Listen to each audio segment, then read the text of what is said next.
Capítulo 1. ¿Cómo dejamos que las personas y las cosas alteren nuestro estado de ánimo? No es gran cosa decir que los seres humanos piensan, sienten y actúan. Aprender a dirigir y a controlar nuestra respuesta mental, emocional y de conducta ante los manipuladores requiere un esfuerzo sistemático y una práctica diligente de las técnicas que les vamos a enseñar. Hay 4 emociones tocanarices principales: angustia excesiva, furia, defensa, depresión, agotamiento o culpa. Primero, si se siente demasiado ansioso, o nervioso, tenso, inquieto, agitado, intimidado, asustado, desbordado, no manejará la situación o la persona con eficacia. Hay millones de manipuladores en potencia a nuestro alrededor. En su vida personal, los desquiciantes pueden ser el trato con los hijos, los conflictos con su cónyuge o amante, o ambos, el trabajo en el hogar, las averías de aparatos, etc.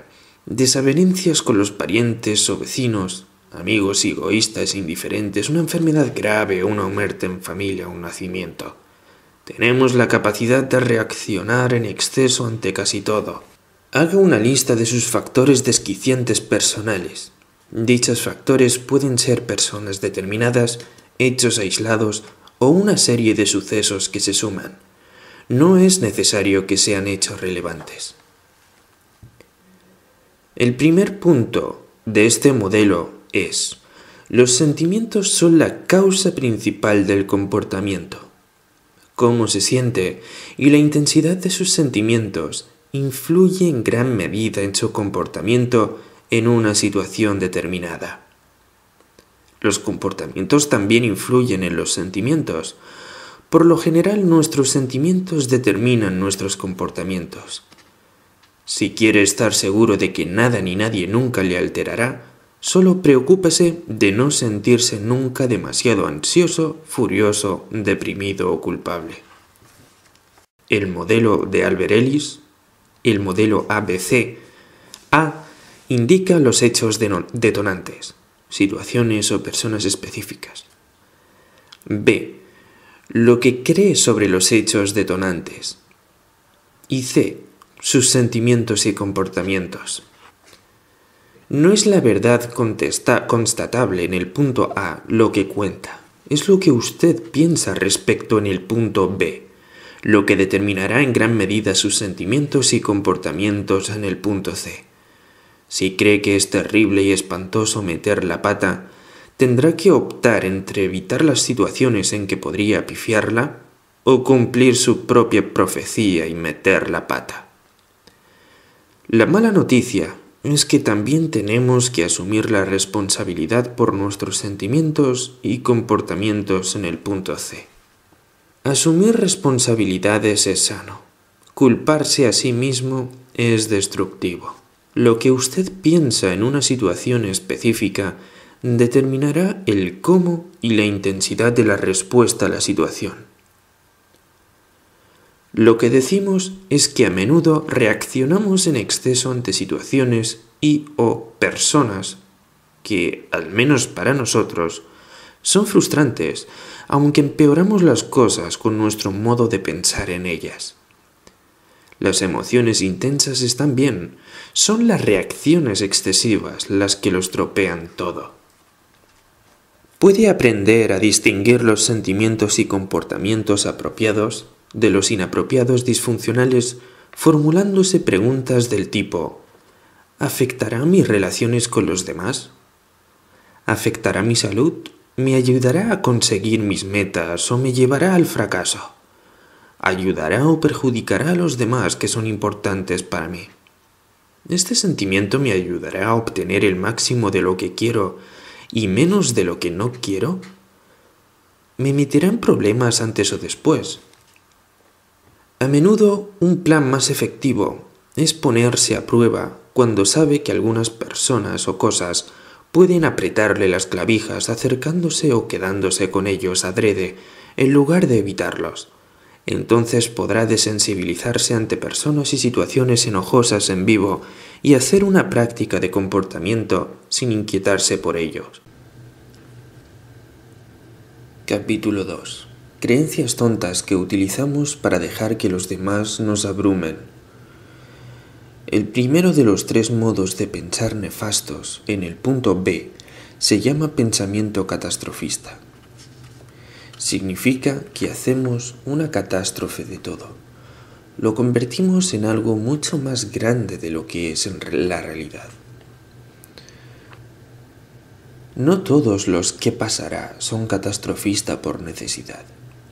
Lo que convierte a un pensamiento "¿qué pasará?" en catastrofista no es la pregunta, sino la respuesta. ¿Qué pasará si no consigo el trabajo? Que sería tremendo. ¿Qué pasará si no entro en el equipo? No podría soportarlo. ¿Qué pasará si no le intereso? Me daría tanta vergüenza que preferiría morirme.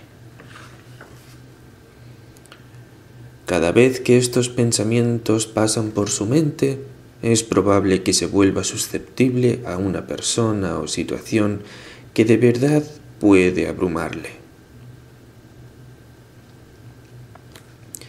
El segundo tipo de pensamiento nefasto se llama pensamiento absolutista.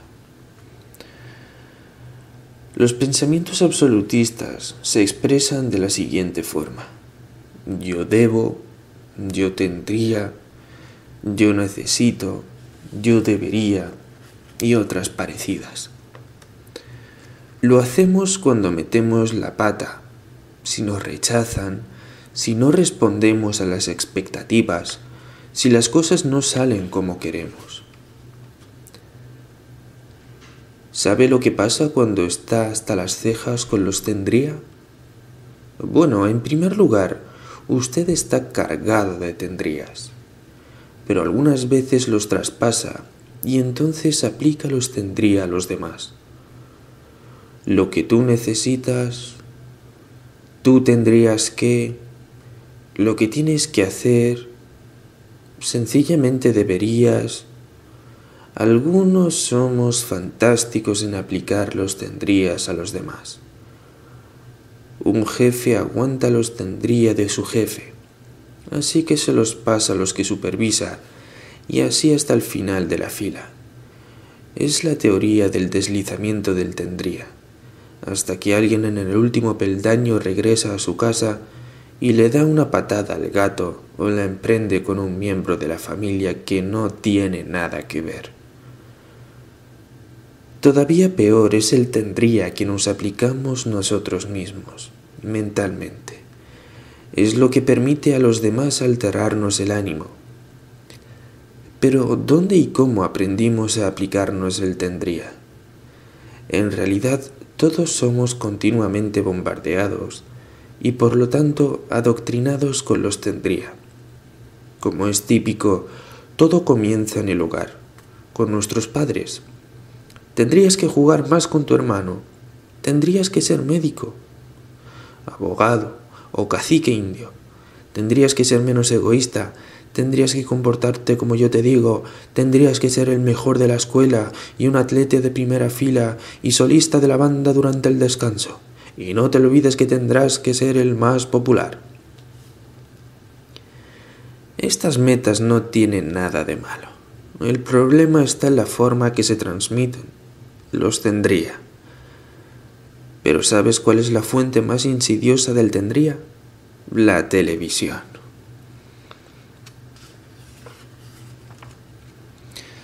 Lo peor del tremendismo y del tendría es que nos convertimos en muy vulnerables para que otras personas nos abrumen, que es cuando les damos a ellos un poder tremendo.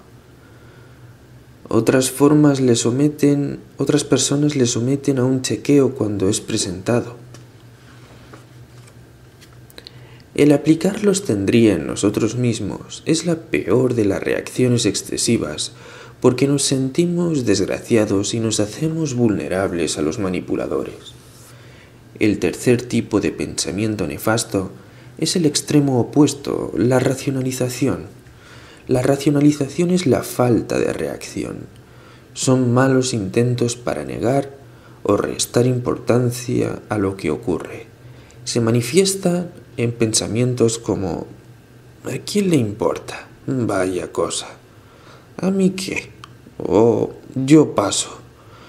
Son intentos para negar que tenemos una reacción. En realidad, son engaños y al usarlos intentamos engañarnos a nosotros mismos. Al racionalizar, contenemos nuestros sentimientos e intentamos negarlos, incluso a nosotros mismos.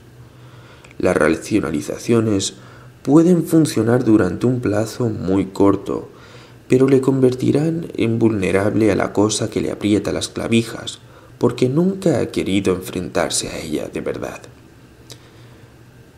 También racionalizamos nuestros miedos con excusas. Podemos llegar a racionalizaciones increíbles para justificar comportamientos poco éticos o inapropiados, y por lo tanto engañarnos para aceptar nuestras acciones. Los psicólogos llaman a este tipo de racionalizaciones disonancia cognoscitiva, que sencillamente significa que podemos llegar a extremos sorprendentes para dar un sentido o justificar nuestros comportamientos dudosos.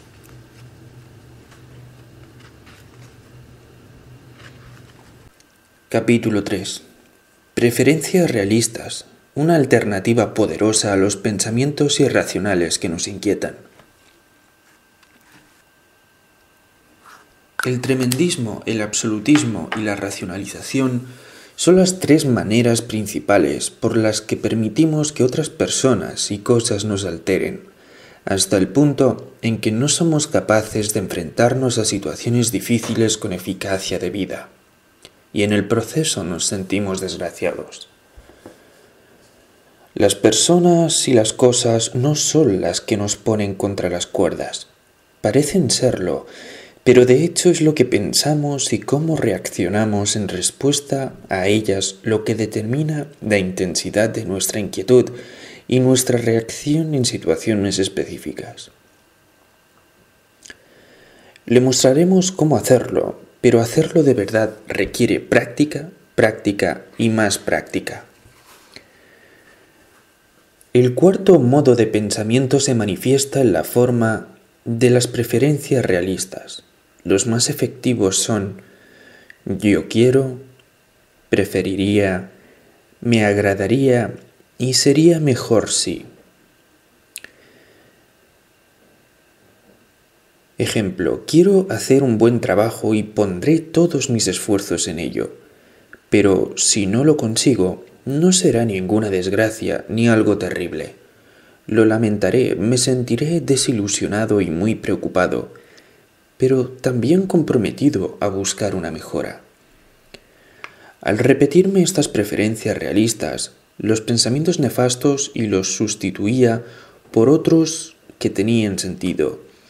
No intentaba convencerme con afirmaciones positivas de que estaría bien, sino que fui al fondo de mi ansiedad, las creencias de que tenía que hacer un buen trabajo y que el grupo tenía que aceptarme.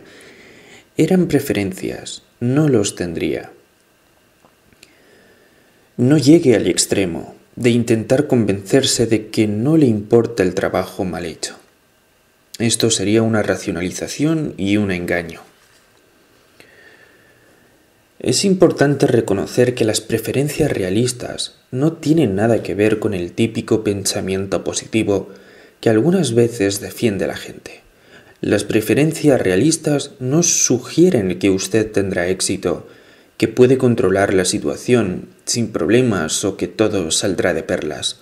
Las preferencias realistas dicen que está bien intentarlo, incluso si puede fallar, ser rechazado o lo que sea. Si ocurre lo peor, no se mostrará indiferente. Eso sería una racionalización, pero estará en condiciones de controlarlo, ya sea que esté comprometido a intentarlo otra vez o hacer otra cosa. No se consumirá en reproches. Ya es bastante malo fracasar o ser rechazado como para que además se sienta desgraciado. El modo de pensar que escoja determinará cómo se enfrentará a las personas y situaciones aprietaclavijas. Sí, exige un trabajo duro y un esfuerzo continuado, pero la recompensa es enorme. Piense que cada preferencia realista, deseo o anhelo tiene siempre un pero implícito. Por lo tanto, cada vez que se siente muy inquieto y deja que una persona o una situación le altere el ánimo, asuma que tiene al mismo tiempo una preferencia realista legítima y un tendría o debería ilegítimo. Insista en encontrarlo, cuestiónelo y reemplácelo por un deseo o una preferencia. Por lo tanto, si quiere sentir una desilusión o arrepentimiento apropiado, puede cambiar las exigencias por preferencias. Por ejemplo, me gustaría triunfar en este proyecto y que mi jefe o supervisor me respeten, pero si fracaso y me rechazan, mi vida no se acaba. Puedo soportarlo y seguir involucrado y entusiasmado con mi trabajo a pesar del fallo. Si piensa de este modo preferente y de verdad cree lo que se dice, estará casi a punto de comenzar a notar los sentimientos apropiados. Y si usted repite esta imagen racional emotiva cada día durante un mes, automáticamente comenzará a pensar y a sentir preferencias y no entendería o debería cuando piensa en hechos detonantes adversos, o realmente se encuentra con ellos.